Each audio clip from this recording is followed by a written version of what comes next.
dugg ci wàllu jaar na ci wàllu politique jëm ci rek viwam novembre 2014 ñu amal ko mise en examen jëm ci wàllu enquêteurs yi ci cadre transfert suspect boo xam ne amoon na ca Marseille jëm na tam ci li nga xam ne ci dundam ci naka démb kon fanweeri fan ak benn ci weeru mars mooy brutal clap de fin loo xamante ne si xëy na nit ñi xaaruñu ko woon bàyyiwuñ ci woon xëy na trop xel pourtant fan ñile ñi ngi ñu doon wax ni am na kilifa gu mag koo xam ne am na coronavirus déggoon nañu turam mais boobu comme ministère du bëggul ñu dévoiler yi nga xam ne mooy noo yi ñi attente de coronavirus moo tax loolee mënuñu ci doon wax waaye li ñuy jàpp ci ay xibaar rek mooy nee nañu benn voyage professionnel bu mu jógee woon ci Abidjan ci Côte d'Ivoire bi mu fa jógee ñëw ci Ndakaaru la li nga xam ne mooy coronavirus bi daal di koy dugg kon démb ci talaata ji ci guddi gi jëm tey àllarba la ñu jàppoon ko yóbbu foofee ci benn établissement sanitaire te ndis far yàlla dogal li mu dogal ci wàllam Pape Diouf nit boo xam ne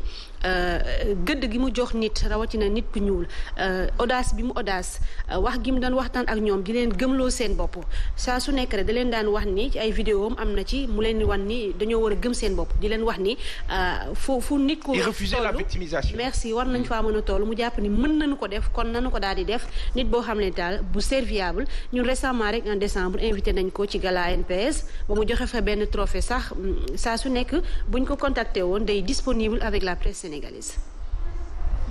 waaw c'est comme ça yàlla moom ay mbiram nangu rek amuñu beneen choix damay wax ñu ngi wax Pape Diouf y a James Goodrich c'est l'un des plus grands neurochirurgiens au monde corona yóbbu na ko le 30 spécialiste moom moo bokk na si ñi njëkk a def séparation siamois yi malheureusement c'est un américain il est parti ñu bëri yëguñu ko donc moom ak c'est-à-dire que coronavirus moom dafa yéeme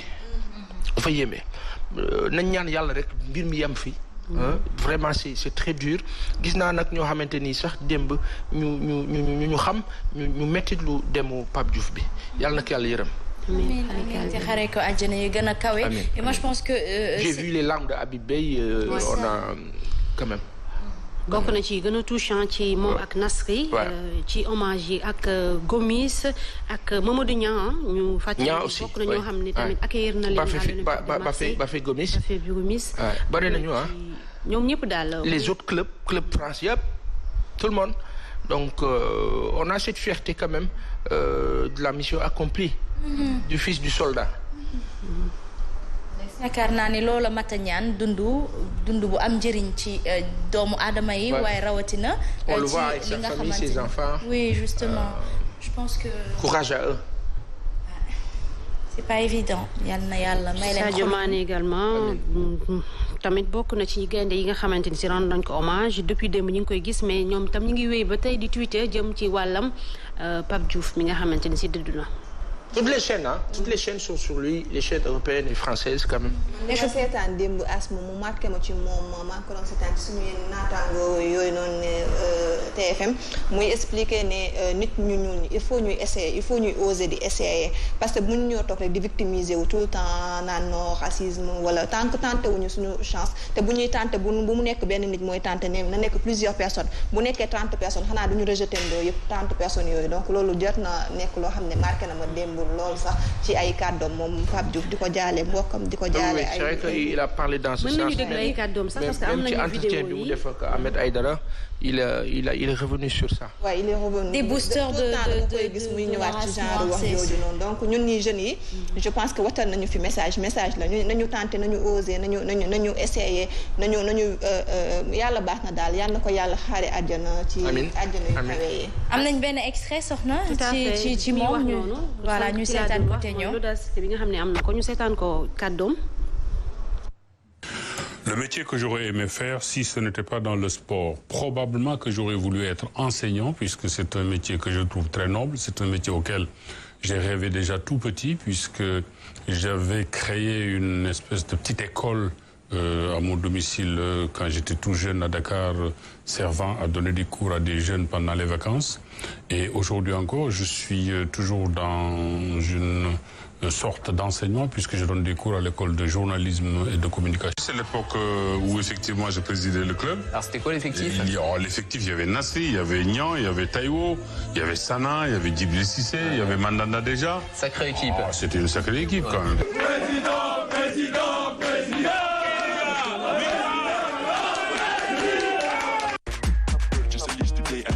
Et je pense que des Africains comme tel Pape Assane bu ñuy fii gën di bëri comme ni mu ko suggéré yaakaar naa ni nasaraan si sax nag dina am fu ñu teg. xam nga nasaraan li ñu naan uude ni mu la gisee la lay ëwalee. nasaraan am nañu personne n'est parfait. nasaraan yi baax nag ñoo ëpp. ma préciser loolu nasaraan yi baax ñoo ëpp comme africain yi baax ñoo ëpp. mais nasaraan boo ñëwee taxaw ci kanamam. boo ko wanee ni yow fonk nga sa bopp. moom daf lay fonk. boo ko wanee ni moom moo la gën daf lay maate. maanaam le leadership incarné par Pape Diouf mooy leadership bi ñuy woo suñu njiit yi fépp. suñu ñi jiite dëkk yi. foofu lañ leen di woo. moo tax bu ñuy gis suñu njiit yi di mel ni ñuy suufeewu seen bopp ci kanamu nasaraan si. ñun bokk nañ ci ñi nga xamante ni dañuy fay sax télé ba dañ koy fay wala ñu zappe. parce que dañuy mer. exemple pour ñoom daal. waaw donc c'est l'exemple parfait qui part de rien.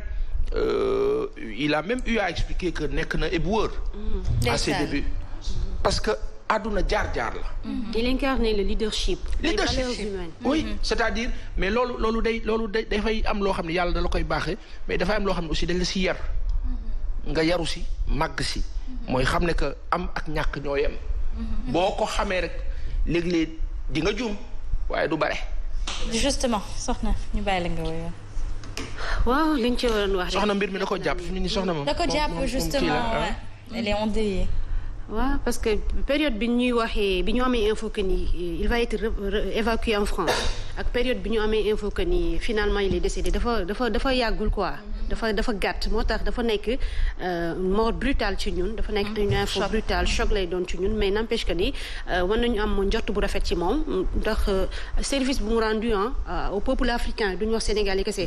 parce qu'on a pris des confrères yoo xam ne duñu ay sénégalais te xam nañ ko liggéey nañ ak moom en tant que agent jëm ci wàllu woowu. yi nga xam ne tam jaar nañ ci moom même ñi ci jaaru ci moom rendre nañ ko hommage moo xam ñi yëngatu ci wàllu politique moo xam ku ci nekk ca wàllu nga yëngatu rendre nga ko hommage loolu day firndeel rek nit ki mu doon nit ki li mu doon wane audacité bi mu amoon nekk nit boo xamante ne si il parlait avec esprit intelligent. lu mu wax rek boo ko xoolee ba ci biir day am njariñ. il défendait tout le temps les Africains rawatina les Sénégalais plateau bu ñu ko mosaan gis rek lu mu fa wax rek bu génnee day am njariñ lu mu fa wax bu ñu ko toppee tamit ñi ko topp danañ ci gis njariñ. mu doon dimbali de jeunes gens yoo xam ne ci métier bi lañ nekkoon moo xam ñu ay agents lañ moo xam ay journalistes lañ. en tout cas un homme ouvert serviable koo xamante ne si def na marqué na époque def na li mu waroon def en tant que dirigeant en tant que Sénégalais en tant qu'Africain. En tout cas, et ce qui est génial, c'est que les deux présidents qui ont marqué le championnat français et marqué l'Olympique de Marseille, c'est Bernard Tapie et Pape Diouf. Et Tapie lui vouait un respect immense. Bernard Tapie mooy ki nga xamante ni moo njëkk a jox la France la Ligue des Champions en 1993. donc ci ku mel noonu bu xoolee Pape Diouf wax ne dafa am admiration ci moom daf ko respecté dafa gis nit bu am ay qualité. Cela veut tout dire. Hein? Et justement, je reviens encore sur le fait que Taïdi Pape Assane, on est à l'heure de Defarat, suñu toogaay. Ce serait bien d'avoir ces monuments sénégalais de souche, mais africaines dans nos histoires. ñooñu la ñu war a jàng seen parcours lan moo leen nekkoon seen motivation. lan mooy seen leitmotiv pour ñun. Je pense que c'est important bu ñu mënee ñëw ci ki nga xamante ni mooy chirurgien bi nga doon wax léegi nii justement. États-Unis James Goodrich. États-Unis dina ko dugal ci histoire am. dinañ bokk ci fulla def nañ ko fépp. justement fulla gi ñu am noonu ñun war nañ ko am ci suñu réew ndax suñu ndaw yi bañ a ñàkk. bokk na si ñi nga xamante ni ñoo voilà siamois yi nga xamante ni mooy ñaari nit yi. juddoo te takkaloo moom voilà il a été l'un des plus grands experts séparé leen ñooñu màgg di dund donc ku yàlla mayoon la ci xam-xam. moom tam yàlla na ko yàlla yërëm. et sa mort est presque passée inaperçue parce que am na yeneen yi doomi aadama yeneen kilifa yu ñu ràññee ci ay secteur yu bëri yu corona bi yóbbu yoo xamante ni nañ ñaan yàlla may ñu fekkee tal c'est après qu'on va dire. Telle est partie du Covid-19. Exactement parce que dafa yéeme. Les gens partent par centaines en Europe par milliers c'est compliqué hein. C'est compliqué. yal na yàlla musal Sénégal. allahumma ngay wax ne mu ngi law fii yal na yàlla musal ñu. allahumma amiin yaa rabbi Pape Diouf yal na ko yàlla yërëm. amiin te Asma di jaale ñëpp di ñaanal ñi nga xamante ne virus bi dugg na leen yal nañu wér ak jàmm ak salaam waaye itam ñi nga xamante ne jot nañ ci ñàkk seen bakkan yàlla teeru leen ci àjjana yi gën a kawe. comme lu ñu wax rek Pape Diouf c'était un grand homme parce que bu ñu li déglu reportage yëpp ki nga xamante ne il a osé être un dirigeant le premier dirigeant noir d'un club européen. dégg naa ko ci reportage bi am na solo loolu moom maanaam moom mooy gëm sa bopp rek moom moo lay yeggloo fi nga yegg te tamit bañ a xeeb sa bopp comme li Pa Assane doon wax. On dit souvent que les monuments ne meurent pas ils nous laissent avec leurs histoires. Ils sont à côté. yaakaar naa ni Pape Diouf bu dee jëmm ji moom la ñuy namm. waaye jëfin bi rafet na kon dundin bi am na solo am na njëriñ ci doomu Afrique kon nag nañu gën a yokk jëm gën a gëm suñu bopp ndaxte ñëpp a ñaan yàlla mucc bu rafet mujj gu rafet. waaye gëm sa bopp am na lu ko jiitu lu ko gën. mooy lan nanu gëm yàlla. dëgg la xam sunu bopp. nanu xam sunu bopp. boo xamee ki nga doon nit matul di nga def lu ne waaye xam sa bopp dina tax dina yombal moytu dina oyofal topp digle ak topp ndigal donc c'est voilà je pense que Pape Diouf on ne peut pas tout dire en soxna. on ne peut pas tout dire sur Pape Diouf xanaa ñu junj rek après ñeneen ñi àggale. justement alors pour revenir ba tey rek ñu desandi ci actualité merci beaucoup soxna pour ta disponibilité pour venir partager avec nous tes émotions merci ci li ñu ci tristesse massa ci tristesse bi ñu bokk. merci à vous aussi di ñaan yàlla rek atti ko ci yomandem c'est la Sen TV c'est le groupe des médias on est là. justement tax bu dara amee rek on est obligé d'être là. c'est le charme de notre famille alors Papa Assane ñu desandi ba tey rek ci actualité ñu waxtaanee li nga xamante ni mooy la loi d'habilitation Sonko refuse de signer de voter waaye waa assemblée lu ñu ci wax. waa assemblée ginnaaw ñoom ñoo amee majorité moom je pense que à ce niveau on ne se fait pas d'illusions le problème c'est pas l'assemblée le problème c'est le principe. am na li Pape Matar doon wax démb grande gueule ne koo xamante ni même ordonnance ak ou sans ordonnance mooy buur mooy bumbi mu ngi dogal ñu ngi appliquer donc loolu peut-être daf koy gën a conforter rek quelque part il a raison mais ci beneen fànn foo xamante ni peut-être man fa lay gën a attardé wu loi d'habilitation bi c'est quoi il va diriger par ordonnance donc le président bu boobaa bu ko neexee bu xoolee ne bon des médias seen discours neexuma nañ leen ko tëj on ferme des médias. C'est le revers de la chose justement. na ko Sénégalais yëpp déggee noonu. Après nous on aime bien nos autorités je pense que depuis le début à maintenant tout le monde soutient le président Macky Sall. ñun ak suñuy moroom ak ñeneen amul kenn ku ci am xel ñaar ñëpp nañ leen nekk ci wetu président bi mais aussi li Moustapha Diakhaté di wax coronavirus bu mu nekk opportunité dictature. Justement. On ne peut pas aujourd'hui fi Sénégal tollu. ñuy dem xam nga yal na yàlla dolli sutura Sénégal ak sénégalais yi yal na yàlla dolli sutura Sénégal ak sénégalais yi yal na yàlla dolli sutura Sénégal ak sénégalais yi il faut une haute estime de chaque Sénégalais pour diriger le Sénégal boo bëggee nga yor ko mu yomb ci yow yàlla barkeel la dooleel la dëkk bi naat nit ñi bien il faut nga am le sens élevé de la gestion de l'État il s'agit pas d'administrer il s'agit pas d'avoir cette forte dose d'autorité pour administrer il s'agit d'avoir du tact intelligence du pexe intelligence feem la gis nga booy football ñu naan waaj dafa waane bu ne nii nga ne nii la mu ne waat nii nga topp ko mu ne nii kooku mën football moo kaa def booy diriger dëkk da ngay am tact waaye doo bëgg lépp parce que boo bëggee yàlla rek mën a gàddu lépp bëgg lépp moom lépp te mu jikko am lépp te mu jikko buur yi woon ci àdduna bi yépp ñu naan buur bi fu ñu mujj xewi buur Firawna buur tout le monde est parti ki nga xamante ni mooy des l'unique mooy yàlla day jël dénk yàlla bu la dénkee da nga kaa war a teg ci palaasam xam ne mooy yàlla li Souleymane Faye naan yàlla yaay yàlla ay ku déggul wax boobu yàlla yaay yàlla ku yàlla wan la ne mooy yàlla Sénégal dañu toll foo xamante ni faw ñuy waxante dëgg ñu ngi gis nit ñi ñu ngi leen di mater à gauche à droite ñu ngi jàpp ay nit yu julli yóbbu brutaliser nit koo fekk ci jàkk mu julli soi-disant coronavirus oui consignes yi loolu la il faut respecter non au rassemblement te rassemblement di am feneen ak feneen naam la police fait son travail on loue on respecte on est avec eux yàlla na yàlla kàttanal leen yàlla na yàlla sàmm leen yàlla yàlla oyofal seen liggéey parce que taxaw guddi lëmm ci ngelaw li yàlla joxu ko ñëpp loolu duma wax na tudde honneur la bu leen yàlla defal ndax ñoom ñoo yore suñu kaaraange ñun ñu tëdd di nelaw ñoom ñu ne ci mbedd mi. Et puis c'est un choix professionnel. C'est un choix. Au-delà du choix professionnel yàlla jagleel leen honneur boobu tey ji nii homme de tenue koo mënti doon homme de tenue bu taxee si sa kanam di nga xam ne homme de tenue moo taxaw sa kanam. loolu honneur la. mais honneur bi bu ko dara sookee bu ko dara yàq quelles que soient les raisons on dira force reste à la loi l'autorité dañ ko war a respecter oui amul benn sénégalais boo xamante ni. d'accord na ci défier police. ñemuñ ko sax. mais il faut ñu waxante dëgg fekk ay nit yu togg seen togg naam le rassemblement est interdit. mais agissons. avec humanité. par humanité et surtout par rapport au niveau des gens. justement am na ñoo xamante ni dañuy ñëw song leen dóor leen ñu ne waa lu xew.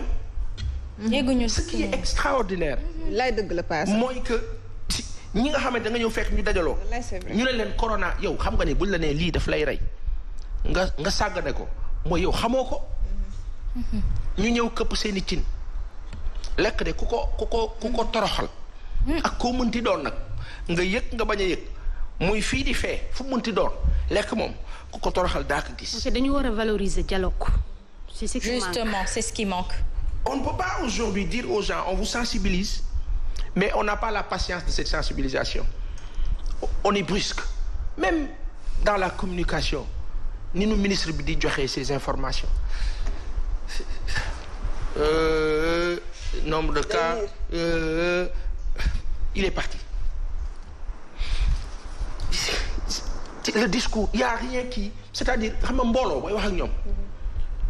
moo tax. Tu dois te mettre à leur place. moo tax dama koy waxaat fii ñëpp dégg. sunu yaay Eva Marie Coll Seck maa ko waxaat fii yàlla na yàlla sàmm ko kattanal ko mais Ebola moo gënoon ragallu bi graaw na de parce que dafa gaaw mais Ebola it gaawoon na de. Ebola xam nga ñaata doomi aadama la rey ci Afrique ay xale. 1 million. xam nga fi ne nii Covid 19 ñu ngi wax naan di 12000 en Italie ñu ngi ci centaine de mille eggaguñ sax 100000 plus de 100000 cas moo am États-Unis te États-Unis mooy épicentre mondial. Ebola bi mu doon rey africains yi médias occidentaux yi déggu leen maanaam wanuñu la ne egg na niveau bii. xam nga ñoom seen bos dañ lay wanoon niveau alarme bi fi mu toll. won la moyens yi ñu ci def. ñu ngi wax ne Afrique il faut 100 milliards de dollars pour dimbali leen.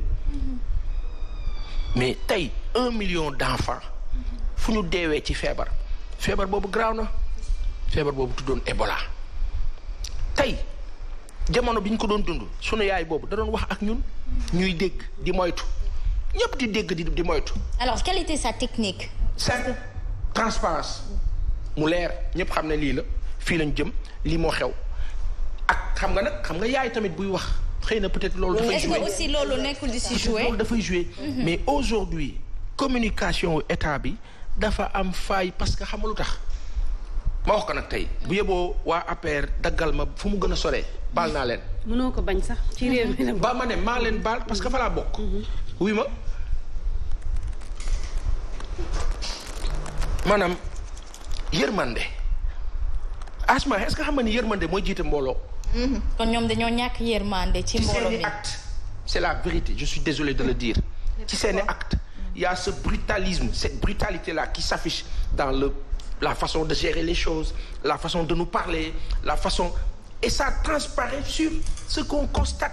Il y a une violence affichée dans le comportement. Mais est-ce que télé tamit ben fan day am télé. Souvent carence da koy def. Complexe da koy def. Mais amna lo xamanteni mën nañ ko parce que li ñuy wax ni jamonoy coronavirus lañ toll. Lu fa waay waxul tey du ko waxaat yàlla ñu yàlla may fekke tal. Allahumma amiin. Pour wax rek ne du ñu toog ba ñu egg ca ñu naan way pourtant déedéet fii la ñu kaa waxee loi d'habilitation bii ñu bëgg a jël teg ko suñu kaw président bi lan lay doyati pouvoir il a tous les pouvoirs pourquoi vouloir renforcer on vit le présidentialisme fort 1962 la ko fi Senghor imposé président bi doon buur di décider fépp chef suprême de tout le monde armée beeg tout le monde tous les pouvoirs mu nekk ci bopp bi waaw léegi boo ñëwaatee ne léegi je veux fonctionner sur la base de tous les ordres sur la base de tous ordres.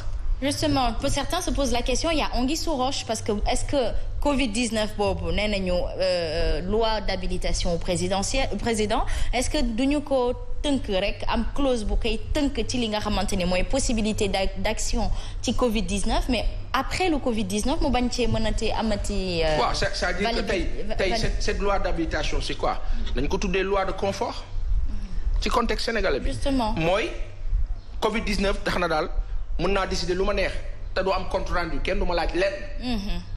mais bu Covid-19 rombé Thierno Bocoum mu ngi wax la loi 77 bu ma juumul ci biir constitution bi demul ci sens boobu moom àndu ci comme Ousmane Sonko comme ñeneen mais que tout le monde en parle et tout le monde va en parler quel que soit ce qu'ils décideront à l'Assemblée avec les 33 personnes loolu du problème le problème c'est le principe te président Macky Sall moom warul nangu loolu amul raison bu war a tax est-ce que tey président bi mën na jël décision boo xamante ni ñun dañuy génn ci mbedd ni dañuy marche amul parce que ñëpp àndandoo ne coronavirus moom na ñëpp ànd ak président bi. waaw ginnaaw mu ngi doxal tey président xam lu waroon nekk préoccupation du ay texte président préoccupation mooy réalité bi nit ñi di dund. les gens qui sont entassés ci banlieue bi. ñu leen di dóor ay pas ñuy daw foofu la ñuy xaar suñu njiit bi. moo tax ma ne la yërmande. Et aujourd'hui moi l'impression président nga baal ma ak cër bi ma la jox. mais l'impression que j'ai mooy sama président dafa mel dafa ñàkk yërmande si man sénégalais bi ci ñun sénégalais yi ñu ngi wax ñu ngi araftu yow nga fi démb locataires yi. commerçants yi ñëpp a ngi jooy le président prend des mesures mais on sent ce vœu de toujours. tout diriger tout contrôler.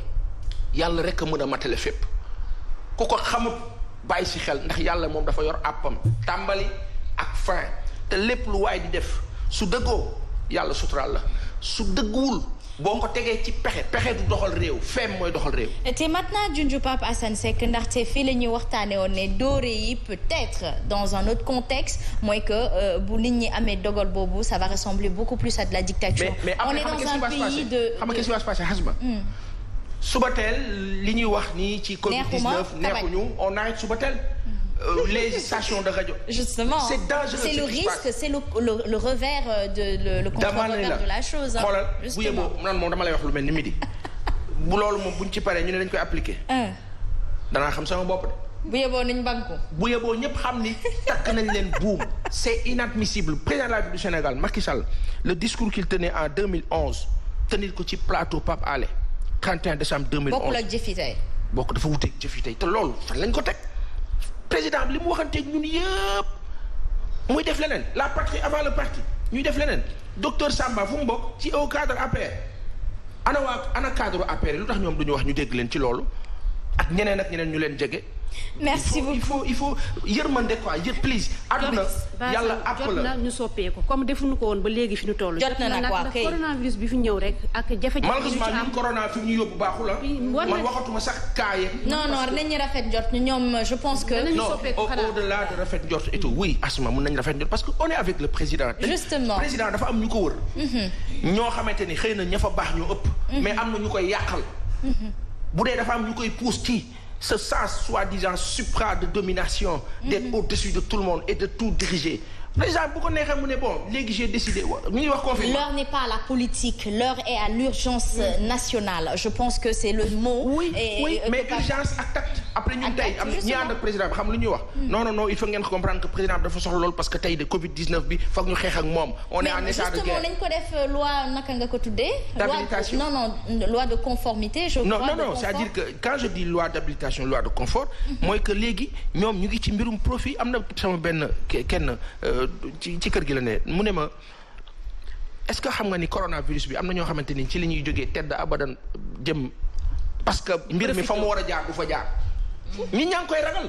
Moi je pense que c'est même l'opportunité pour eux de jaxasoo ak askan bi pour mieux comprendre la société sénégalaise, pour mieux comprendre la nation sénégalaise. Si toutefois amuñu woon accès boobu parce que les Sénégalais aussi les rejetaient en quelque sorte. dañ ko war tëddee c'est le moment de wàcc ci suñu biir. c'est excellent ce que tu dis. mën a xam lan mooy suñu ay soxla. pour mieux nous diriger parce que je crois que c'est excellent ce que tu dis. Peut-être que dans le sens insistance du terme entre guillemets foofu la ñu war a gën a jege. waaye Asma est-ce que xam nga ni lu ñu fi wax ñi seetaan kilifa yooyu bokk ci foofu ñooñu gën a xam y a pas une personne plus informée que le président de la République du Sénégal. Justement. lu ñu fi wax moo gën a xam mbir mi nag volonté la. Paasan bëgguma la woon sa dagg. waaw foo ma dagg la pour te rejoindre parce que dafa am kenn ku jóge ci benn dëkk fin fond wu Sénégal bu mu ñëwee ma ne ko ndax sa waa dëkk xaw na yàgg tuuti avant ñu tëj affaire yi ma ne ko ndax sa waa dëkk yëg nañu corona bi mu ne ñoom xamuñu sa luy corona.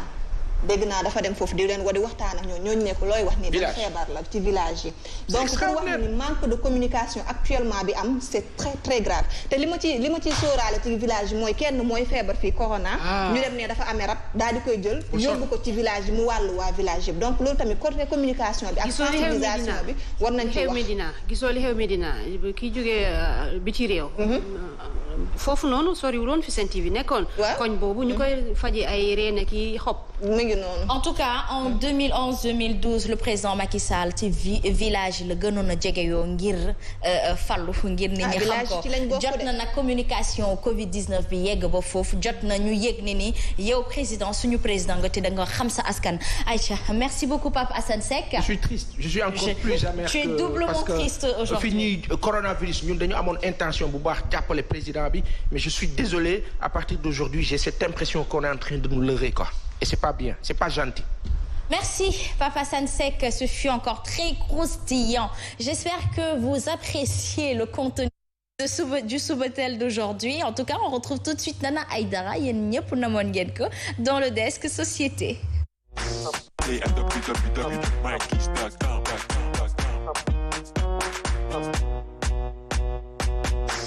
Allez Nana, on va parler des fake news concernant le Covid-19. dama jaarle ci tey moom ci loolu la ñuy ñëw dafa am benn xam nga ne déjà dañuy wax ci chloroquine bi boobu ba tey nit ñi ngi koy tudd fii Afrique ñu koy méngale ak xobu niim léegi boobu ba tey nag même chose la ñëpp di wax xobu niim da koy faj Mame Sidi am na benn vidéo bu ma la yónnee bu dee mën nañ ko xoolaale en même temps ñu ciy commentaire vidéo bi Côte d'Ivoire la xewee ñoom dañoo dem di gàddu photo baa ngi nii waaye vidéo balaa sa photo bi waaw d'accord photo bi moom Afrique kii la Sénégal la ñoom dañoo jàmb seen lii moom waxuma la dara sax boo ko naanee yàlla boo am estomac bu explosé jàmb nañ seen dinjeer limon xobu niim def ko ci xaw ma nag ak laaju pa Assane Bengo pour bëgg koo jëfandikoo lii yaakaar naa ne ni danger la sax ci santé nit ki donc lii ñoom dañ ko defar ndax jégg nañ rek chloroquine bi da koy faj corona bi bëggul lu weex bëggul patati patata ñu daal di jël di defar nii di séddale donc c'est très très dangereux il faut nit ñi xam ne Sénégal dañoo mën saboter boo amee kii ko def jubluwu ci dara pour saboter rek ak nu mu mënti demee rek am na loolu koo xam ne lépp lu mu gis ci Facebook rek dafay yaakaar ne lu baax la donc lii ni c'est vraiment à éviter xobu niim bi ak yii nii yëpp dafa wóoru wexaay bi rek mën na la indi yeneen gàllankoor yoo xam ne moo raw coronavirus am na beneen vidéo Mame Sidi bu dee mën nañ ci ñëw boo xam ne ni dañuy dem Côte d'Ivoire da ngay gis foofu dañ doon xëcc garab yi di xëccoo xobu niim yi ku nekk bëgg koo jël boo laajee ñoom lan lañ koy doyee même fii nii sax Afrique ñu ngi koy wax naan xobu niim bi boo jëlee nga suuru ci day tax doo amee corona c'est pas vrai aussi xobu niim nga suuru ci woo nga sangoo ko yooyu noonu yëpp c'est pas prouvé scientifiquement que ni doo amee corona. beneen bi mooy ñu ngi wax transmission par les moustiques ñu ne bu la koo amee corona yoo bi màtt ma après dem màtt asthme mun na ko amee loolu aussi c'est pas vrai. beneen bi ci topp ñu ngi wax ne mën na dal koo xam ne du dal koo xam ne jeune la wala bu ko dalee du ko faat récemment France gis nañu benn xale bu am 12 ans boo xam ne da koo amoon ak keneen koo xam ne 16 ans la am donc loolu aussi c'est pas prouvé dañoo wax rek ne la peut-être feebar bi bu fekkee sa yaram ci beneen feebar ci lay gën a garaaw donc mieux vaut ñuy lekk bu baax di set fexe di faju di prévention daal maanaam pour waaw wér daal balaa feebar boobu di ñëw di fekkante beneen feebar mais quant à day épargne jeune loolu noonu amul fenn. am na beneen vidéo boo xam ne actuellement aussi mi ngi circuler ñuy wax ni Maison Blanche Trump dafa woote pour ñu jàng fa alxuraan pour corona bi ñoom seen loolu c'était en 2017 loolu 2017 la xewee woon donc ñu bëri instant bi ñu ngi koy jël di ko tasaare pour wax ni nañu dellu alxuraan di ko paasan di waxee chaque jour mooy base lépp ku jaaxle ci ngay dellu ku dem sa corona li koy faj mi ngi ci biir alxuraan peut-être ya instant bi yàlla moo muur suñu bët yi parce que namagul saafaral affaire bi daf ñuy yàgg ci kanam mu ngi ci biir voilà mi ngi ci biir mooy ma ne ko mi ngi ci biir mais instant bi yàllaa muur suñuy bët ba mënuñu xamagum lan la kilifa yaa ngi koy joxe ma baal ma de kilifa yaa ngi joxe ay dog ñu ngi joxe ay ñaan ku gëm def ku gëmut yaa xam sunu kilifa bi Serigne Modou Kara wax nañ ñu joxe na ñaan ñu ngi wax ay ñaan yu jóge Tiwaawan ak feneen kilifa yi këru diine yëpp ngi joxe ñaan te am na loo xamante ni ñi jàng alxuraan xam nañ ko istifaar baalu yàlla ji tuub ñaan ko mu muccal ñu si ak yeneen mu ngi fi. dëgg la démb rek maa ngi déglu ci sama oto benn waay ji doon wax benn ustaas muy wax salaatu ala nabi boo koy farataal am na yenn jàngoro yoo xam ne ni du la mës a dal jàngoro yi waaye koo xam ne du wàcc salaatu ala nabi loolu dafa baax ci yenn jàngoro yi donc juste pour dëggal li nga xam ne paasan moom nga nekk di wax beneen bi mooy banaan ak laaju paasan gi day ñëwaat tout le temps laaj nag dafa baax lool parce que baax na ci xol baax na ci sa deret baax na ci leneen ak leneen hypertension ulcère ak leneen laaj baax na lool mais ñi ngi wax ne du moom mooy tax doo amee corona paasan. man waxuma ko de wax dëgg yàlla waxuma loolu. donc maanaam fajul corona c'est pas certifié. man daal waxuma loolu. paasan day moytu da ngay moytu rek. man daal waxuma loolu mais li muy def c'est très bien nga lekk laaj parce que laaj boo koy lekk. di nga sa système bi dina tax feebar bu ñu war a ñëw rek moom dina am kàttanu défendre donc laaj moom ak ça sert à l'immunisation voilà dafa baax donc laaj ak banaan bi ñuy wax ne boo koy lekk amaana doo am corona boobu aussi c'est pas prouvé scientifiquement léegi nag ci li ma bëggoon ñëw paasan mooy couvre-feu bi parce que couvre-feu bi dañ ko defoon pour ku nekk toog sa kër mais dama yaakaar dafa mujj am effet inverse li tax loolu parce que maam si je sais pas ndax yónnee naa la photo yi dafa heure 18h bu jotee malheureusement nit ñi dañuy regrouper ci kaaraat xoolal li déjà marché la léegi ku ci nekk da ngay profité dem marché pour mun a jënd li ngay jënd donc ñoom ñu ngi wax ne dañuy dajaloo ñoom au départ dañoo waxoon pour tasaare nit ki moo tax ñu teel a tëj marché bi mais fan la Kër Massar waaw Kër Massar la donc li nekkatul pour tasaare nit qu'on se dise la vérité li instant bi nii subhanallah yàlla tere bu ko kenn amoon ñëpp a koy am. Excusez-moi Nana mais Kër Massar tamit à part heure bi sax c'est un cas particulier dafa nekk Carrefour nit ñi dañu fay dajaloo à tout moment à tout instant. waaw même boobu am na fa. loolu war nañ ci jël ay matukaay. même bu dul Kër Massar actuellement marché yi boo comme que dañoo ne 18h la ñëpp di wàcc ku ci nekk di nga dugg sareer da ngay gis soxna boo demee marché matin bi day fees dell ak nit pour te dire rek réalité yi instant yi ni duñu bokk même bu ñu nee couvre-feu c'est bien beau mais suba si moom dajaloo gi mi ngi mel ni tulleeg maal lii nii ku ko gis xam ne ni mos corona bu yàlla tere bu ko fi kenn amoon ñu ci bëri duñ ci mucc beneen bi mooy ñàkk yërmande bi nga xam ne transport en commun yi moom lañ nekk di dawal ci Sénégalais yi nga la affaire bi c'est nous dans nous xam nga lii tamit metti na trop paasan yow nga teg ci ñu ne la da nga doo génn à partir de 20h Njaga Njaay bi yokk paasam léegi yow nga war a def nan. am na ñu transport en commun bi yow yaa jël décision ne ko benn nga yëpp wala ñaar wala ñett. versement ba mu doon am nga ne ko dootoo ko am est-ce que jàppale nga ko ci loolu. waaw mais comme que jàppale xam nga ñun man nguur gi sax dama ko cee génne man dama ñëw ci côté. boo ko ci génnee dama cee génne parce que ñoom amuñu bu dee ñoom amuñu suñu yërmande ñun suñu biir nañu solidaire ci suñu biir. xam nga affaire tamit des fois du nguur gi kese paasan tey ki nga xam ne dafay jóge ba ville di liggéey. waay Chérif Njaga Njaay bi dafa yor famille dafay yor versement chauffeur bi ñu ngi koy fay 50 000 wala 60 000 moo tax muy fërërëri bu amul versement baal ma rek su amul versement bi ka ko moom oto bi di xaar versement ma ngay xaar moom versement la war a ñëwut ñu tourné ne ko fii nga yem mu ne d'accord foofu laa yem clando yi li Ahmed Aïdara doon wax démb 500 foo xamante ne ñu ngi fa doon def 100 ça veut dire quoi? Mais la situation oblige pas. La situation oblige léegi yow situation oblige. léegi nga ne ma man yow la situation oblige man ma taxaw ma ne nguur gi situation oblige nguur gi di ma pis bët. alors. Paasan actuellement mënatuñu wax waxi versement instant bi situation dëkk bi moo laajatul ay versel ma chaque jour 10 000 par force wala versel ma chaque jour kii instant bi xam nga lan moo am kii sama nawle la sénégalais la comme man dañuy jàppalante dañuy c'est vrai mais aujourd'hui la société s'adresse à la société sénégalaise. Mais comme je pense que est-ce que la société peut s'adresser à la société sénégalaise sans s'adresser non mais loolu tu es là pour ça justement tu as été là pour ça mais là actuellement Nana Aïdara elle parle aux Sénégalais lambda li ñuy jokkalante ci suñu biir lay wax je pense que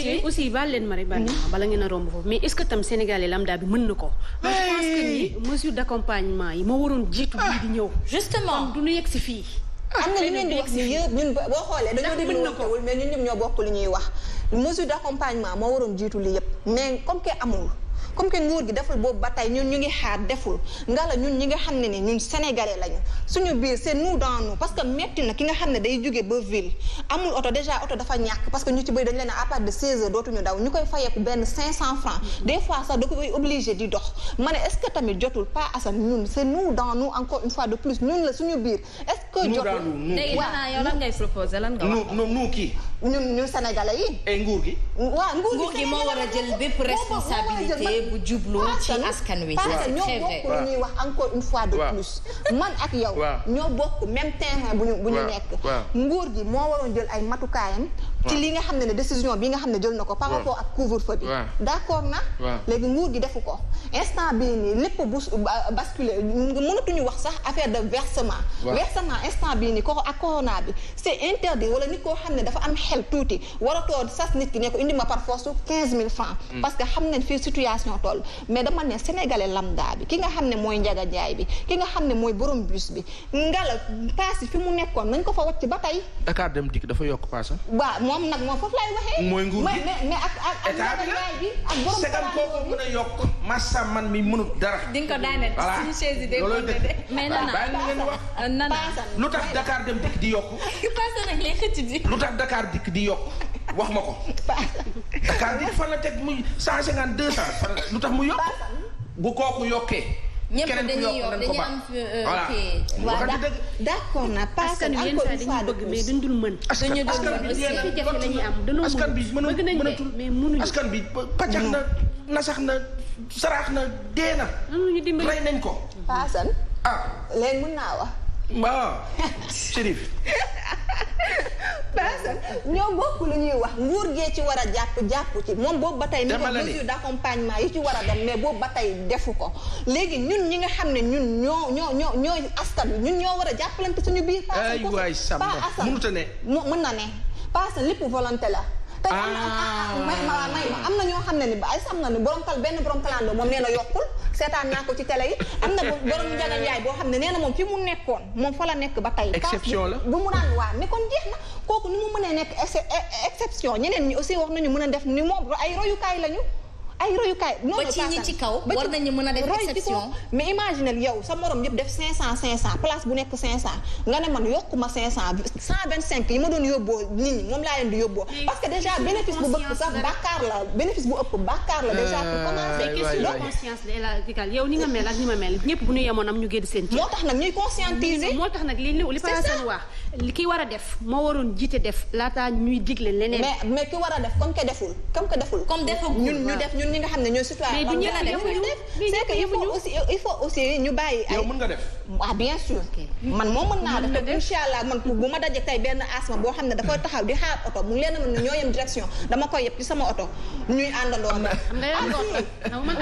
waaye yow mën nga ko am na koo xam ne danaan yee corona bi may jël ku ma xamul non mais non c'est que paasan il faut ñu arrêter jël lépp ñu koy sës carrément di ko sëf nguur gi lépp moo tegu ci kawam d'accord nañ mais ki nga xam ne moo jiite deful li ko war comme par exemple tey yow sa kër faasa bu ma reetaan sa kër nga war a jiite julli woo dafa tax sa njaboot bañ a julli dañuy julli mais loolu la affaire du leneen yow yaay sa kilifa heure julli jot mais laloo sa sijaada julli est-ce que dafa war a tax nanaa mi nga xam ne moom la njaboote woo julliwul dafa war a jug julli nga julli nga ñàkk julli dafa war a julli man foofu laay waxee day fekk nga yar ko ci day fekk nga yar ko ci waaw mais pas man sama nguur yaruma ci loolu sama nguur yaruma daf ma yar ci individualisme ak gérer boppam fàtte ma mais taxul yow ci suñu biir dama ni loolu la ma yaree man sama nguur bii fi nekk daf ma wan ne ma lijjantiwuma la loolu laay dund ak moom parce que de 2012 à looloo tax nga war a gérer sa bopp loolu tax nga war a gérer sa jël sa responsabilité gérer sa bopp comment voilà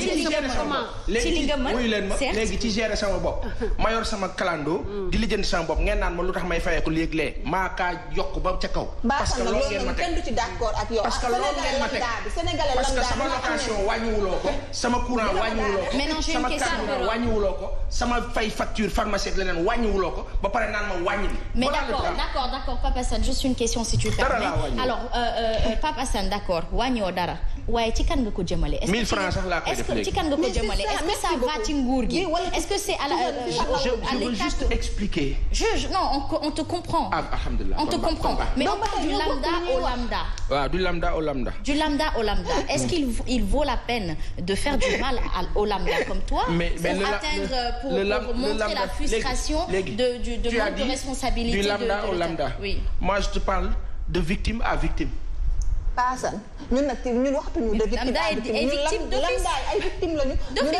waaw par conséquent mais sénégalais la rek quand on est victime on agit selon les moyens du bord paasan imagine ki nga xam ne tey dafa justifie pas les moyens toog leen foofu paasan imagine koo xam ne tey jii nii moom day ménèbre journée 1500 lay am. waaw ci 1500 yow nga paas loo ko 500 mu dese ko benn cote 1000 francs. waaw kooku noonu nga la boo ko wàccoon sa paas fi mu nekk 125 est-ce que tey jii nii resaloo ko sax añ ak reeru suba. léegi may ma àggali. yow borom kalandoo bi boobu ba tey yaa ngi circuler 8h du matin wala 7h du matin ba 16h ba 18h yaa ngi circuler amaana am na lu nekk sa poche. kay paasa nañ ko jëlee. xam nga kalandoo amul droit sax moom li muy def. clandestin amul droit. waaw mi ngi def. waaye dafa ndànk dès lors que clandestin mu ngi am kon dëkk bi jaarut yoon déglu ma. c'est vrai. clando warut a am mooy nguur bi dafa war a def ba nga xamante ni loolu sax du exister. léegi dañoo war a bàyyi ba corona ñëw ñu naan clando c'est pas ça le sujet en fait. gis naa ba mënut a dégg nag. non man tëj maaw làmmi. waaw léegi d'accord léegi Paa bàyyi ko mu def rubrique am. waaw noppi na pare naa. moom da koy comprendre bande rouge la takk la askan gi. il est devant il fait bien son boulot macha allah. ma jaaxal fan dafa doon raay nguur gi. non dafa mer dafa yaakaaram a tas. non dama gis lu dalut sama xel fi ñu jëm ak man moo diis. dañoo tas yaakaaram. impression boobu laa am. fi ñu parce que coronavirus ni ñu ko war a jëlee. ak sens bi ñu ko war a yóbbu mu nekk déclic pour ñu avancer. non ñu ngi koy yóbbu feneen. te loolu mooy danger bi. et là on alerte le président de la République du Sénégal bu mu ñu yóbbu foofu. lu tax Dakar Dem Dikk état moo ko moom lu tax mettre ko à la disposition de la population justement. foofu la doon ñëw waaye la société moom xamuñu société lañ bokk da ciy laal lu ne moo tax sa rubrique day xumb. c'est vrai que sama rubrique moom da koy xumb mais moom askan bi la c'est le reflet de la société dans toutes les maisons du Sénégal tey yaakaar naa ni yii les débats nii lay xëccoo bi di neexee. mais fa feeñ fii. Faasa dañ kaa gëj a woo pale. moo tax fan yi mu commencé waat mais bon man dama d'accord ak yow wax dëgg neex yàlla mënoo ne couvre-feu ne nit ñi ne ku nekk 20 heures na la fekk sa kër bu kenn génn te amul benn mesure d'accompagnement man dama cee d'accord ak yow. loolu moom kenn mënu koo dindi foofu nguur gi dafa faay te ñëpp xam ne dafa faay mais dama ne rek ñun ñi nga xam ne ñun c'est nous dans nous encore une fois de plus ñun ni nee na Sénégal nañ face arrête.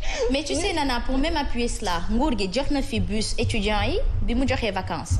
mais buuxante gi ci amoon est-ce que ci nguur gi la wala ci ñun. foofu je pense que di waxee. non maanaam moom dafa joxe bus gratuitement. n'est-ce pas léegi non waa université les étudiants pour ñu ñibbi ñi sori Dakar pour ñu ñibbi dafa mettre à leur disposition ay bus mais dañu doon xëccoo leader ku ci nekk say leaderu fi nga dëkk li ma xam ci info bi moo jotoon say leader ku ci nekk xam nga ku ci nekk am nga dëkk boo dëkk am na ay leader yu bokk ci pouvoir bi ñoom ñoo leen mayoon ay moyens de transport politiciens yi nga li ngay wax nii dafay refléter ba tey lu ñëpp di wax nii parce que ñëpp nañuy wax ne denrées yi nga xam ne Macky Sall dafa ne daf koy séddale ndax duñ ko politiquer maa doo dem ci mairie ba di jëli sa bos ñu naan la ndax APR nga bokk doy na waax daal mais en tout cas pour revenir li ñuy jël photo nit ñi rek ko ci nag non mais boobu ka par contre boobu tamit ci intox yi la bokk parce que maa ngi gis Pastef ñu jël ay saaku ceeb ak yooyu noonu def ci photo Sonko loolu il paraît que demoon na élection la te Sonko tam koo ñaaw am na yoo xam ne am na waaw am na yoo xam ne am na mais bii bu Sonko bi moom non waxuma Sonko am na yoo xam ne am na ñee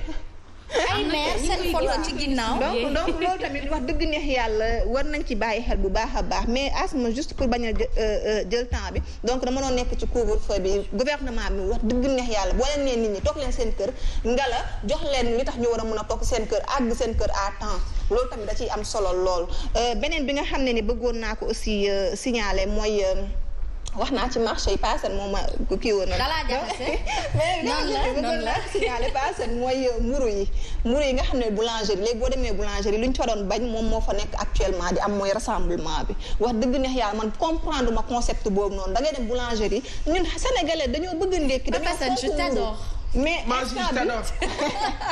non c'est que li muy wax xol la koy jëlee mais ku ko déglu xam ne ni li muy wax lu dëgg la lu wér la donc boo demee boulangerie day fees dell ak nit ñu ran ci biti banque yi ñoom ñi ngi def dañuy tëj léegi nit ñi nekk ci biti mais loolu tamit rassemblement la léegi par benn nit mooy dugg par benn boo demee banque da ngay jël sa temps mais boo fa rombee ni buntu banque démb rek la mi ngi wax naan ma banque def na fa 3 heures de temps da ngay dem fa dafay fees dell ci buntu banque yi loolu tamit rassemblement la ñu ngi réduire nañ seen effectif yi banque yi waaw sax dañuy arrêté am na benn banque boo xam ne moom tëj na 13 points yu mu amoon donc loolu noonu yëpp jar na soo am na doole Dana lu ma la bëggoon wax rek excuse-moi mooy dañu ngi wax ni c'est bien beau que ne nguur gi am nañ ci part de responsabilité bu mag parce que ñoom ñoo jiite mais instant bi je pense que sénégalais yi dañu war a xam ne instant bi c'est une question de vie ou de mort du nguur gi moom moo war a def état bi bu waxee couvre-feu mais pour sa santé la sama bos ak bu paasa nag keneen ak keneen bu leen dem fenn di ran man mi Dieng Sall bu ma demee ci boulangerie fekk ran ba toll ne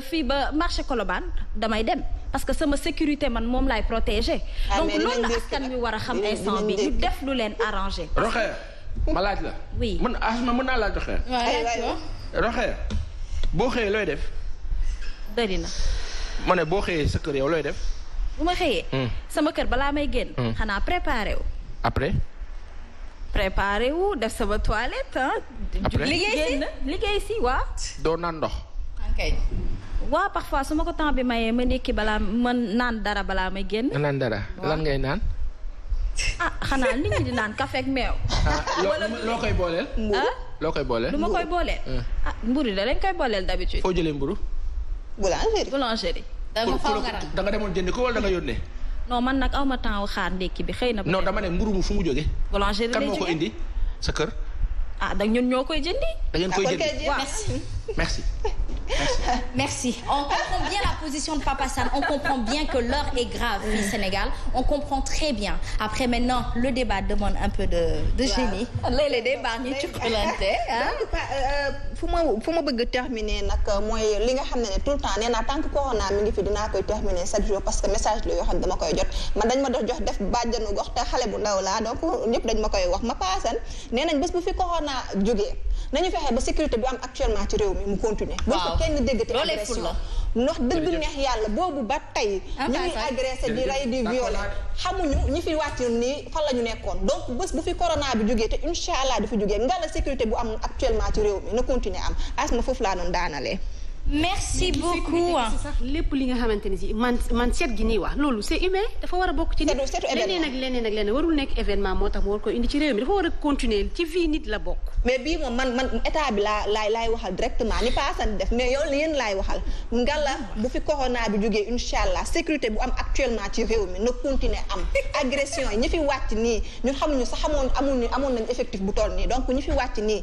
ngala bu affaire yi passé nañu continuer daal sécurité bi am continuer am ba Aïcha ñu di leen jaajëfal bu baax a baax mais c'est aujourd'hui tu as pris la place de Yacine Nana c'est bien Papa San il faut que ñu koy def noonu Papa daal kale ne noonu la Papa San c'est vraiment à saluer askan bi soxla na baatu kaw noonu lañ koy waxee soxla na baatu kaw sama wolof bi nag ak français bi di ngeen ma ci bàyyi dama koy def ba bu neex Aïcha ma bàyyi naka mu Asma naka mu yawi. yaa ngi cool. sant yàlla alhamdulilah. naka suba si.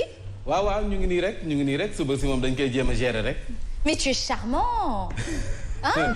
Papa San tontu ko. macha allah. c'est normal. il est de Rufisque. c'est un Rufisquois. c'est un Lébou yow bokk. mais maam. waaw. c'est l'un des premiers centres-villes du Sénégal et d'Afrique occidentale française. Ouais. c'est normal. ah non c'est Saint-Louis toi aussi. mu jiw. oui ma. Ndar. yow doo ma bàyyi Assane mi laay Ndar Tëngéej Gorée. il aime bien l'histoire ça me manque cette touche historique. c'est normal maintenant ñun Sénégal ñun dañoo civilisé avant loolu. Sénégalais yi dañoo yàgg civilisé. Sénégal yëpp dañoo yàgg civilisé. Pas Assane. kaa ñu weccoo ma toog fi nga toog. Mame Mbaye. waaw Asma. alors ma fàttali ni rek tu nous reviens pour le point d'hier déjà.